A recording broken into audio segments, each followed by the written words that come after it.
1517년 10월 31일 마틴 루터가 33세의 나이로, 젊은 나이죠.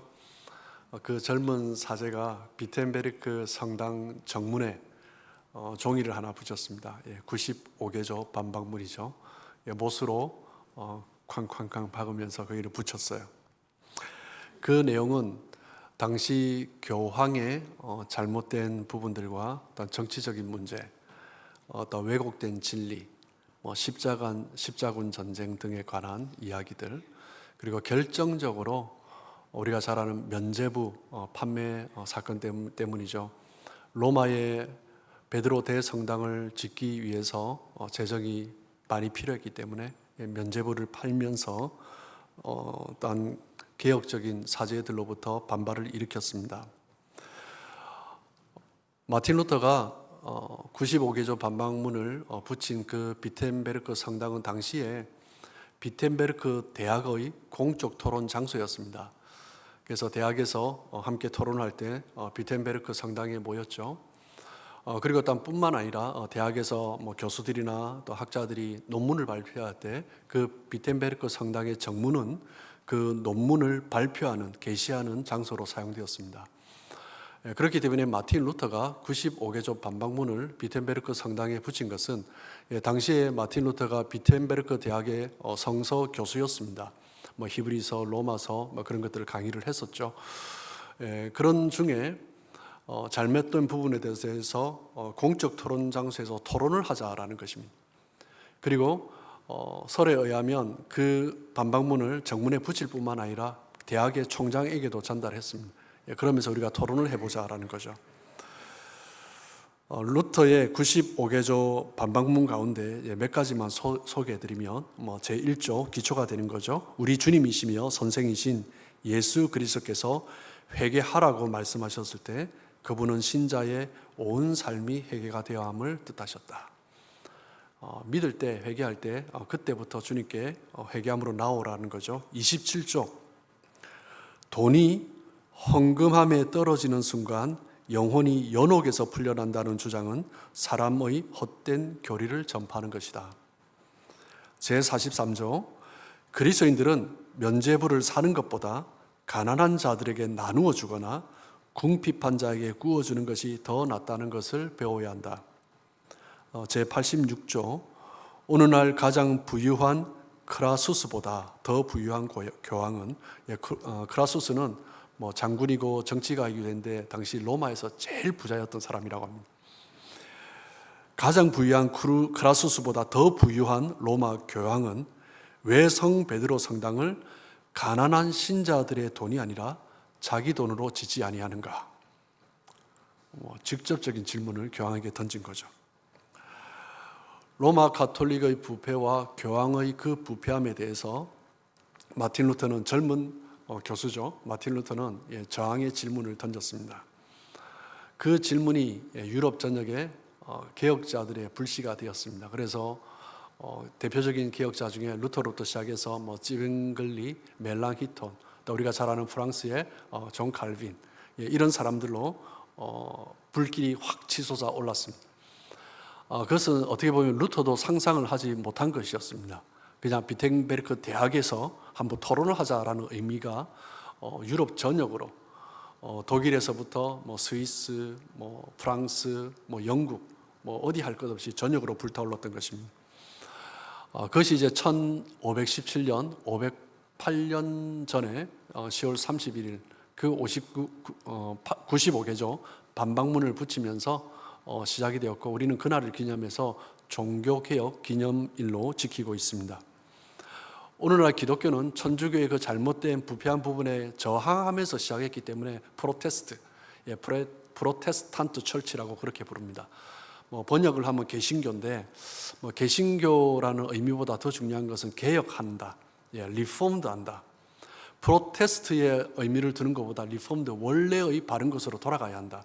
그것이 저는 더 정확한 번역이 아닌가라고 생각을 합니다. 저희 미주 한인 예수교 장로회는 미국을 중심으로 캐나다, 남미, 또 아시아에도 몇몇 교회들이 있는데, 미국 한국의 한인 교회 중에서는 가장 큰 교단이 이제 저희가 속한 미주 한인 예수교 장로회입니다. 그런데 저희 미주 한인 예수교 장로회를 또 별칭으로 사람들이 간략하게 부를 때 미주 통합이다, 미주 합동이다 이렇게 부릅니다. 뭐 해외 한인 장로교회는 미주 통합이라고 하고 저희 미주 한인 예수교 장로회는 미주 합동이라고 그렇게 부르는데 왜 그러냐면 한국에 있는 합동 교단과 신학적 기초가 일치하기 때문입니다. 한국 합동 측의 교회와 저희 미주 한인 예수교 장로회 미주 합동 측의 교회는 개혁 신학을 바탕으로 서 있는 교회들입니다. 오늘날 우리가 종교 개혁을 일단 대새기면서 이 종교 개혁의 본래의 의미가 무엇인가 그것을 돌아보는 것은 매우 중요하다고 할 것입니다. 개혁 교회, 리폼드 처치의 가장 중요한 부분은 무엇이냐면 리폼드, 새로운 것을 만드는 것이 아니에요. 원래 것으로 돌아가자라는 거예요. 원래 성경에서 말을 하는 것으로 돌아가야 한다. 그것이 우리의 신학의 기초입니다. 종교 개혁자들이 내세웠던 마틴 루터로부터 시작해서 칼빈에 의해서 세워진 종교 개혁의 5대 교리가 있는데 무엇이냐면 오직 성경, 오직 은혜, 오직 믿음, 오직 그리스도, 오직 하나님께 영광입니다. 먼저 독일의 마틴 루터가 외쳤는데 솔라 스크립추라, 솔라 그라티아, 솔라 피데 이 세 가지가 어떻게 보면 마틴 루터의 개혁 교리의 핵심이었습니다. 그것을 또 이어받아서 칼빈이 두 가지를 더 명확하게 추가하면서 더했죠. 솔루스 크리스투스, 솔리데오 글로리아, 오직 그리스도, 오직 하나님께 영광. 이 5가지 교리는 우리가 다시 기본으로 돌아가자라는 그런 신학이었습니다. 기본이 무너지면 모든 것이 무너지는 것입니다. 이 5가지 교리 중에 가장 기초는 무엇입니까? 첫 번째 성경이죠. 성경이 밝히 드러나지 않으면 그 시대는 어둠 가운데 있는 것입니다. 중세 시대의 가장 큰 문제는 성경에 대한 무지였습니다. 당시의 언어는 일반 사람들이 쓰는 구어로 성경이 쓰여진 것이 아니라 그냥 책으로 그냥 공부하는 언어가 되어버린 사어가 되어버린 라틴어로 성경이 쓰여져 있었습니다. 그래서 일반 성도들은 성경을 읽지를 못했어요. 몇몇 사제들, 신학자들만 성경을 읽었고 당시 역사적인 기록에 의하면 성직자들 중에 많은 사람들도 라틴어를 제대로 읽지 못했다라는 그런 이야기도 있습니다. 그렇기 때문에 평신도들이 성경에 무지했고 또한 성직자들 중에서도 성경에 무지한 사람들이 많았다라는 거죠. 그러면 어떻게 됩니까? 성직자가 성경을 알아도 또 잘 몰라도 평신도들이 모르니까 그냥 마음대로 하고 싶은 말을 하는 거예요. 그냥 그런 줄 알고 가는 것입니다. 교회가 마음대로 그냥 사제 중심으로 부패해 가는 것입니다.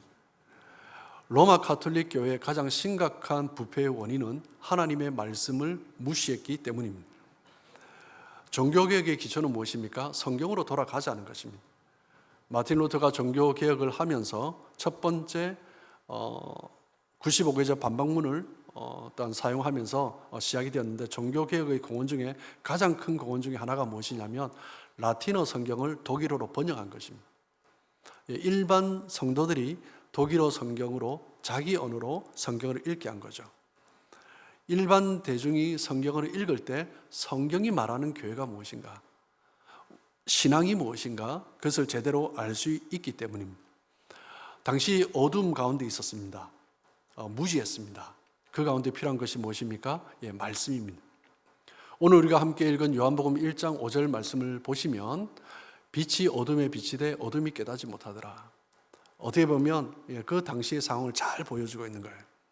여러분, 어둠 가운데 빛이 있는데 보이지 않는다. 좀 이상하지 않습니까? 밝을 때 빛이 있으면 잘 안 보일 수 있어요. 그런데 어둠 가운데 빛이 있으면 금방 눈에 띕니다. 그런데 어둠 가운데 빛이 비추었는데 보여지지 않습니다. 무엇 때문입니까? 그 빛을 볼 수 있는 시야에 뭔가 가리워져 있기 때문이죠. 눈이 가리워진 것입니다. 내가 눈을 감고 있거나 그 가운데 무언가가 가리워져 있는 것입니다. 빛이 있어도 내가 여전히 어둠 가운데 있는 것입니다. 어둠 가운데 있으면 내가 어디 있는지도 알 수도 없고 지금 일어나고 있는 일이 어떤 일인지도 알 수도 없습니다. 그리스도인들은 어떤 사람들입니까?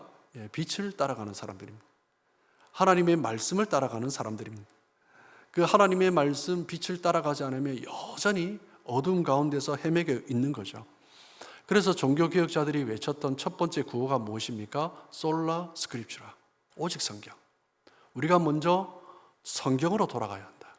성경에서 시작되어야 한다. 그것을 외친 것입니다. 종교개혁자들이 말을 하는 우리의 신앙은 어떤 것입니까? 우리의 개혁신앙은 말씀으로 돌아가는 것입니다. 본질이 바로 말씀이다라는 거예요. 나의 신앙의 자세가 어떠한가? 그것은 말씀을 대하는 나의 자세, 그것이 바로 나의 신앙의 자세다라고 할 수 있을 것입니다. 여러분, 지금 현대사회는 어떤 사회입니까? 너무 많이 발달했습니다.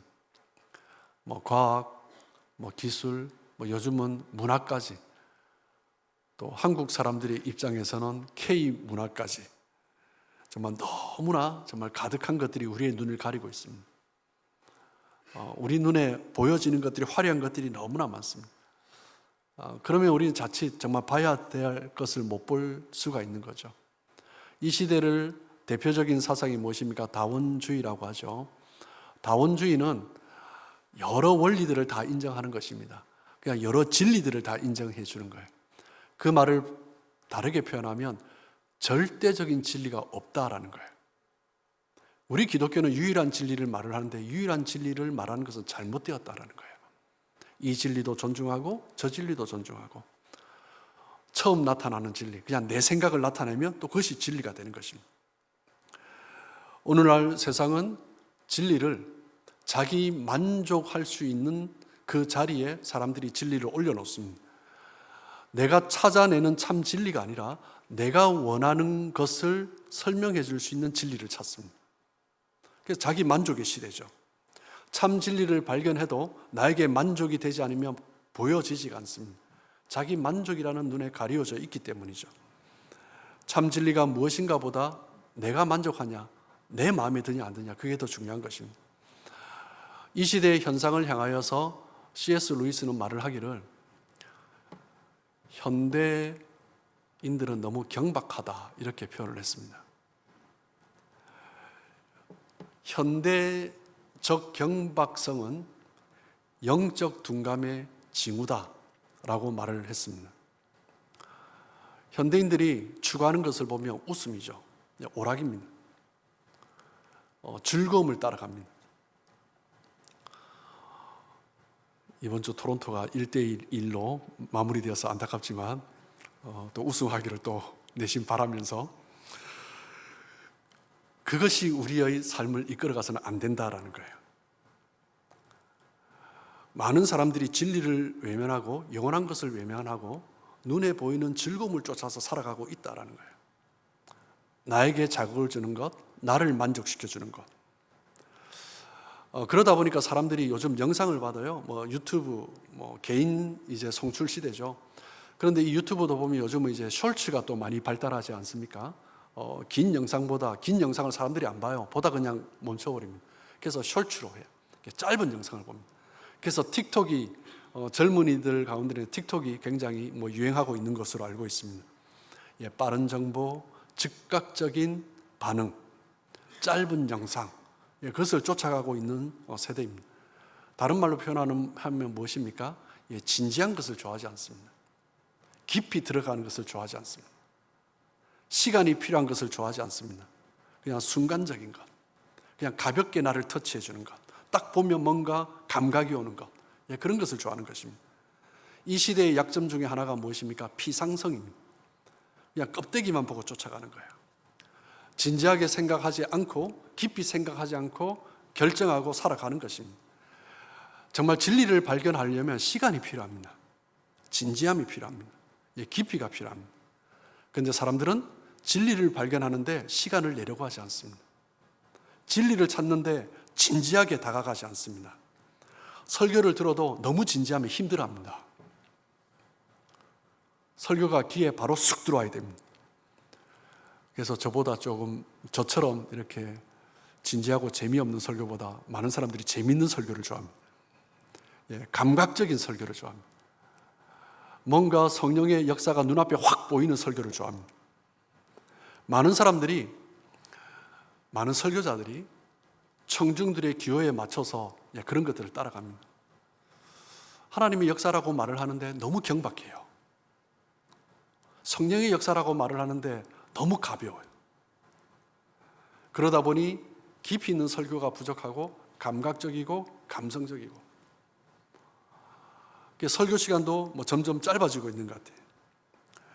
우리의 신앙생활마저도 나의 감정적인 만족을 추구하면서 살아가는 사람들이 가득한 시대입니다. 우리가 신앙생활하지만 하나님께서 원하시는 것이 무엇인가 보다 내가 받을 위로를 찾고 내가 원하는 것을 구하며 가는 신앙생활을 많이 하고 있습니다.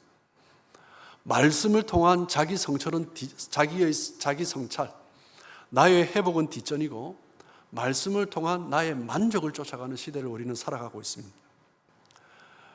예수님께서 공생애를 시작하시면서 선포하신 첫 일성, 가장 먼저 선포하신 그 메시지는 굉장히 기억적입니다. 무엇입니까? 회개하라, 천국이 가까웠느니라. 돌아서라라는 거예요. 천국, 하나님의 나라, 하나님의 임재가 곧 가까웠다. 영원한 하나님의 나라, 사라지지 않는 불멸한 하나님의 나라가 금방 임재할 테인데 너희들이 이제 회개해야 된다. 돌아서야 한다.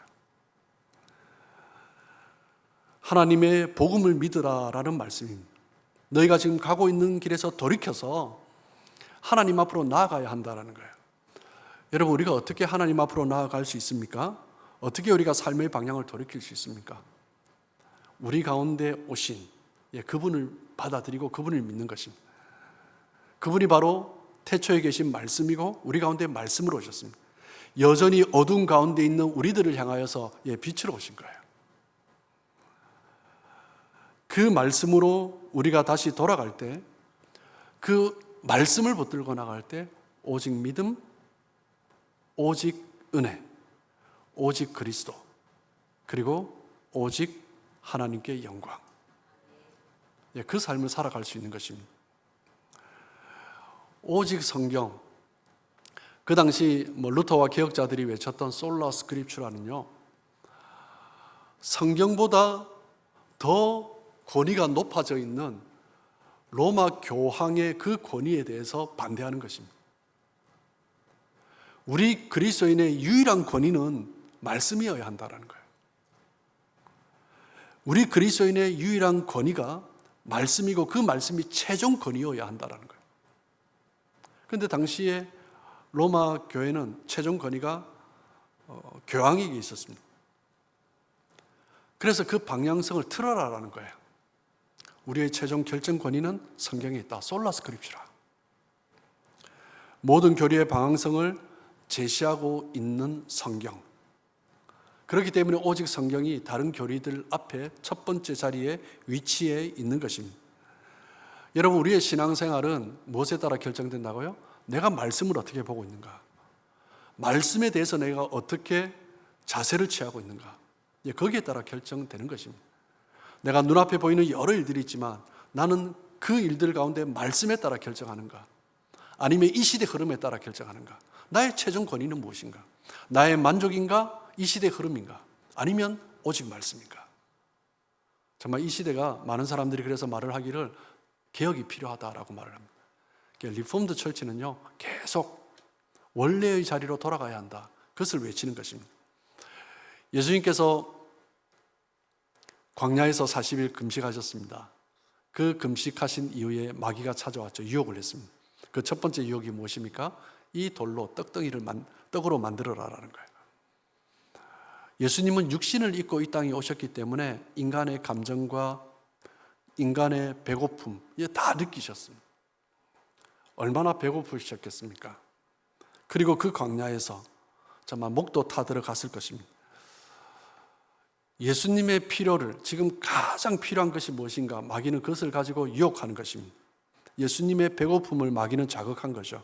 그때 예수님은 그 마귀에 대해서 무엇으로 반응하셨습니까? 말씀으로 마귀를 물리치셨습니다. 마태복음 4장 4절 말씀을 보시면 예수께서 대답하여 이르시되 기록되었으되, 성경이 기록된 거죠. 사람이 떡으로만 살 것이 아니요 하나님의 입으로부터 나오는 모든 말씀으로 살 것이라 하였느니라. 나에게 먹는 것보다 더 중요한 것은 말씀이다. 예수님은 배고픔을 채우려는 그 식욕보다 하나님의 말씀에 대한 갈망이 더 앞섰습니다. 육적인 욕구를 자극하는 마귀의 유혹에 대해서 예수님은 그 유혹을 충분히 이길 수 있는 말씀에 대한 욕구가 있으셨던 것입니다. 내 안에 영적 갈망이 있는가 없는가 무엇을 통해서 알 수 있습니까? 말씀에 대해서 내가 얼마나 욕구를 가지고 있는가, 거기에서 알 수 있습니다. 신앙생활하는 우리 성도들의 성도들의 모습 가운데 한 번씩 보면 굉장히 신앙이 빨리 자라는 사람들이 있습니다. 너무 귀하죠. 예수 믿은 지 몇 달이 채 되지 않았는데 1년, 2년 만에 보면 한 2, 3년 만에 처음 예수를 믿었는데 웬만한 교육자들 못지 않는 그런 어떤 성경에 대한 애착과 열심과, 그리고 웬만한 장로님 못지 않은 5년, 10년 됐는데 정말 견고한 그런 신앙에 흐트러짐 없는 자세가 느껴지는 성도들이 있습니다. 처음 신앙생활하면서 얼마 되지 않았는데 그런 영적인 성숙함과 하나님께서 나에게 원하시는 그 무엇인가, 그 사명을 가지고 그 사명감 가운데 살아가는 성도들이 있습니다. 보면 얼마나 기분이 좋고 존경하는 마음이 듭니다. 그런 분들의 공통점이 있습니다. 저희 교회도 마찬가지고 그 전에 제가 섬겼던 교회들 가운데 보면 그런 분들이 있어요. 그런 분들의 공통점이 있습니다. 뭔지 아십니까? 말씀에 대한 자세입니다. 그분들의 공통점은요, 말씀을 너무 사모합니다. 말씀 안에서 답을 찾습니다. 말씀을 읽고 묵상하고 나눌 때 계속 말씀이 나옵니다. 그 사람이 성숙한 성도입니다. 신앙생활 초기부터, 그리고 시간이 계속 흘러가면서도 말씀을 읽고 묵상하고 암송하고, 말씀을 함께 공부하면서 훈련받을 뿐만 아니라 내가 또 연구하고, 그러면서 신앙이 자라가고 견고하고, 그러므로 말미암아 웬만한 것에는 흔들리지 않습니다. 우리의 신앙의 자세는 말씀에서 나오는 것입니다. 로마서 10장 17절에 말을 하고 있듯이 믿음은 들음에서 나며 들음은 그리스도의 말씀으로 말미암았느니라. 우리의 믿음은 어디에서 납니까? 그리스도의 말씀에서 오는 거예요. 말씀을 대하는 나의 자세가 나의 믿음입니다. 신앙은 말씀을 듣는 것에서부터 시작되는 것입니다. 우리가 어떤 행동을 하기 전에, 어떤 말을 하기 전에, 교회 섬김을 하기 전에 가장 먼저 필요한 것은 말씀을 듣고 배우는 것입니다. 신앙생활 하신 지 얼마 안 되신 분들 중에 열심히 교회를 섬기는 분들이 있어요. 봉사도 같이 하고, 여자분이 오셨는데 얼마 안 됐는데 부엌에도 들어가고, 불안합니다. 말씀을 먼저 배워야 하는데 섬김을 먼저 배우고 거기에 그것이 교회 생활인 양 열심히 하는 것을 보면 불안합니다. 우리는 어떤 것보다 말씀을 배우고 말씀을 깨닫는 것이 우리 신앙의 우선이 되어야 합니다. 마르다와 마리아의 모습에서 우리는 그것을 잘 볼 수 있습니다. 예수님과 그 일행이 왔을 때 마르다는 열심히 섬겼습니다. 봉사했습니다. 예수님이 이것을 먹으면 얼마나 좋아하실까, 그 생각을 하면서 열심히 요리했죠. 그런데 마리아는 예수님 발치에 앉아서 말씀을 듣고 있는 것입니다. 마르다는 무엇을 하게 됩니까? 결국 원망하고 불평합니다. 그래서 예수님의 책망을 받는 거죠. 예수님을 위해서 열심히 섬기면서 그렇지 않은 것을 보면서 원망하고 불평하는 거예요. 그래서 내가 섬기고 싶은 예수님으로부터 책망을 받는 것입니다. 예수님과의 관계 때문에 열심히 섬긴 거잖아요. 신앙생활은 관계가 중요하잖아요. 그런데 많은 사람들은 내가 원하는 것을 이루면서 관계가 좋다라고 생각해요. 그렇지 않습니다. 하나님께서 기뻐하시는 거여야 되죠. 예수님께서 기뻐하시는 것이어야 하죠. 하나님이 예수님이 기뻐하시는 것은 무엇입니까? 결국 우리를 위한 것입니다. 하나님과의 관계가 깊어졌다는 것은 말씀 안에 기쁨이 있다는 거예요. 그것은 결국 자기를 세우는 것입니다. 우리의 신앙생활은 말씀에 대한 태도에 따라 결정됩니다. 말씀을 배우고 말씀 속에서 진리를 발견하고 그 말씀을 확신하면서 거기에 거해야 됩니다. 그래야 흔들리지 않을 수 있는 거죠. 어떤 사람들은 자기 안에서 나오는 생각과 이론을 가지고 확신하면서 말을 하는 사람이 있습니다. 그것은 결코 우리의 확신의 근거가 되어서는 안 됩니다. 우리의 확신의 근거는 오직 말씀입니다. 여러분, 무엇보다 말씀을 읽고 묵상하는데 더 열심히 내는 삶 되시길 축복합니다. 하나님의 진리를 읽고 연구하고 깨달을 때 우리의 신앙이 더 깊어지고 어떤 상황에서도 흔들리지 않고 또한 전에 보지 못했던 하나님의 일하시는 손길을 볼 수 있는 것입니다. 여러분, 우리가 신앙생활하면서 또 하나님 안에서 큰 은혜, 복을 받고 싶지 않습니까? 어떤 사람이 복된 사람입니까? 복하면 가장 먼저 떠오르는 말씀이 시편 1편 1절 2절 말씀입니다. 복 있는 사람은 악인들의 꾀를 따르지 아니하며 죄인들의 길에 서지 아니하며 오만한 자들의 자리에 앉지 아니하고 오직 여호와의 율법을 즐거워하여 그의 율법을 주야로 묵상하는도다. 어떤 사람이 복 있는 사람입니까? 여호와의 율법을 즐거워하고 그 말씀을 주야로 묵상하는 사람이 복 있는 사람입니다. 묵상하는 것은요, 읽고 지나가는 게 아니에요. 음미하는 것입니다. 내 마음에 새기는 것입니다. 그 말씀을 내 마음에 새기면서 하나님을 찾는 거예요. 하나님을 발견하는 거예요. 여러분, 하나님의 음성을 들어보신 분이 있습니까? 있으시면 손을 들어서 표시해 주십시오. 여러분, 성경을 읽고 있으면요, 내가 읽고 있는데 나중에는요, 들립니다. 그게 묵상입니다. 내가 성경을 읽고 있었는데 들리는 거예요. 그게 묵상하는 겁니다. 성경을 읽고 지나가면 안 됩니다. 성경은 묵상하는 것입니다. 묵상이라는 것은 하나님의 음성을 기다리는 것입니다. 하나님께서 나에게 무엇을 말씀하시는가? 그것을 기대하면서 서 있는 것입니다. 하나님을 사랑한다면 그 음성을 듣고 싶지 않겠습니까? 무슨 고지서를 보듯이 확 지나가겠습니까? 아니요, 그렇지 않죠. 또 새기고 또 새기는 것입니다. 여러분, 우리의 영혼은 마치 그릇 과 같습니다. 아무리 질그릇이라 할지라도 그 안에 무엇이 담기느냐에 따라서 가치가 달라지는 것입니다. 내가 어떤 모습이라도 관계없습니다. 내 안에 말씀이 담겨지면, 말씀이 채워지면 하나님께서 원하시는 그 아름다운 모습으로 세워져 가는 것입니다. 그것이 바로 말씀을 내면화하는 것입니다. 말씀이 내 안에서 움직여져야 합니다. 말씀이 가득하면요, 어떤 상황에서도 흔들리지 않을 수 있습니다. 이 말씀이 내 안에 가득 채워지면요, 말씀 때문에 생기는 확신이 있습니다. 용기가 생깁니다. 자신감이 생깁니다.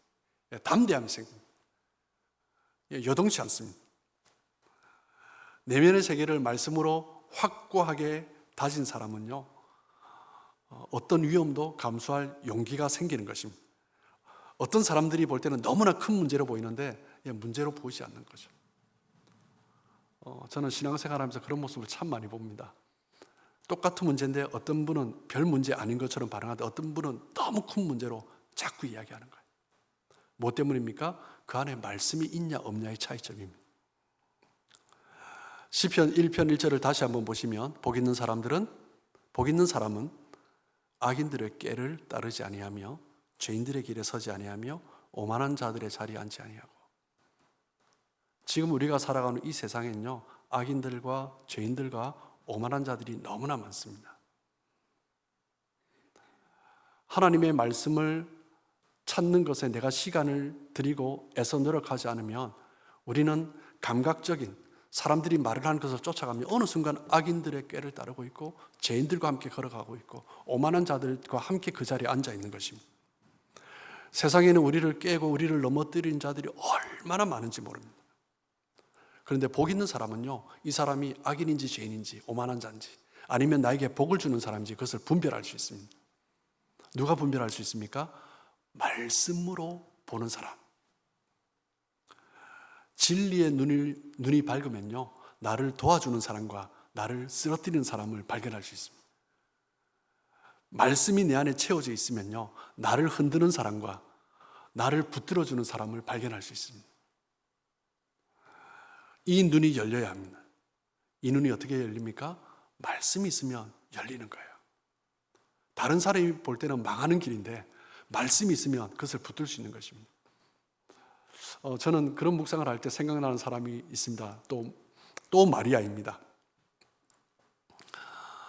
요한복음 1장 31절에 보면 보라, 내가 잉태하여 아들을 낳으리니 그 이름을 예수라 하라.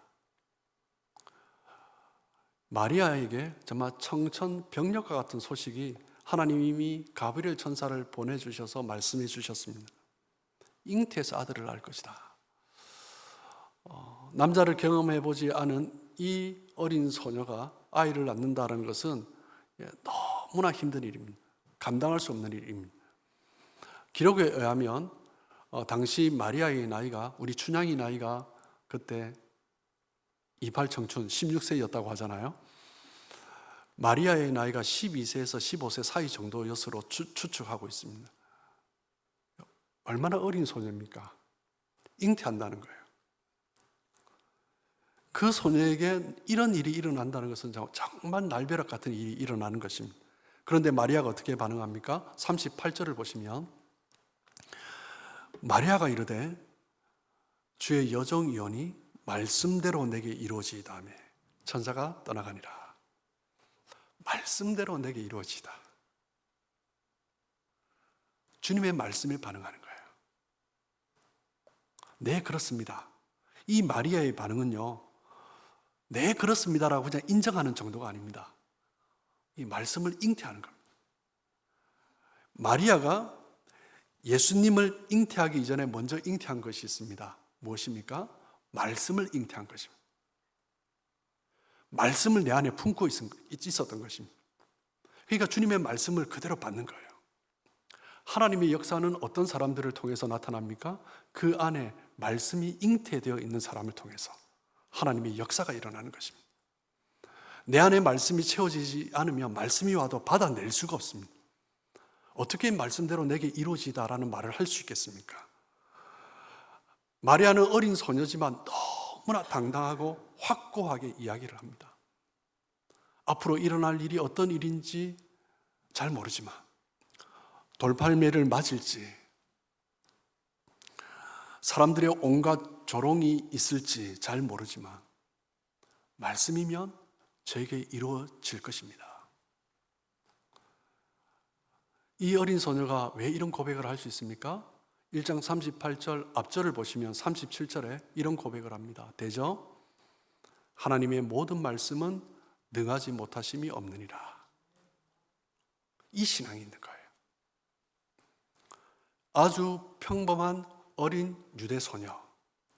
그러나 그의 인생이 2000년을 지나서도 이렇게 아름답게 불리는 것은, 그의 이름이 그렇게 칭송을 받는 것은 이 믿음 때문입니다. 말씀에 대한 자세 때문입니다. 이 마리아의 말씀에 대한 반응은 우리 모든 그리스도인들의 모델이 되어야 합니다. 여러분, 말씀에 대한 반응이 인생을 완전히 다르게 했습니다. 인류의 첫 번째 여인 하와는 말씀에 대한 불순종의 모델입니다. 말씀을 듣기는 들었는데 그게 맞나? 다르게 아니야? 약간 왜곡하는 거예요. 그런데 이 말씀에 대한 순종의 모델 마리아는 말씀 그대로 받는 거예요. 사랑하는 성도 여러분, 우리가 살아가는 이 시대는 너무나 불확실한 세대입니다. 우리는 앞을 쉽게 알 수 없는 시대를 살아가고 있습니다. 하지만 내가 말씀을 따라 살아가고 있다면, 말씀이 내 안에 채워져 있다면, 말씀을 내가 확신하고 있다면 어떤 환경이든지 두려워할 필요가 없습니다. 사람들이 뭐라고 해도 괜찮습니다. 그 말씀이 내 안에 있다면 괜찮습니다. 이 시대는 다원주의 시대지만 내가 절대적인 진리를 확신하고 있고 그 절대적인 믿음을 가지고 붙들고 주님께서 부르신 이 자리를 달려가고 있다면 주님께서 반드시 우리를 승리의 길로 이끌어 주실 것입니다. 종교개혁 508주년을 맞이하는 이 즈음에 정말 우리가 다시 한번 말씀으로 나 자신을 기억해 나가기를 소망합니다. 말씀에 우리의 모든 삶에 답이 있습니다. 말씀 안에 우리 모든 인생에 그 어둠 가운데 있는 인생 가운데 정말 빛이 비춰지는 것입니다. 우리가 어떻게 살아야 할지, 우리에게 주시는 가장 큰 복이 무엇인지 말씀 안에 다 들어있는 것입니다. 사랑하는 성도 여러분, 그 말씀에 대한 깨달음, 진리에 대한 깨달음, 말씀에 대한 즐거움, 진리에 대한 기쁨, 그것이 가득한 삶 살아가시는 저와 여러분 되시길 주님의 이름으로 축복합니다.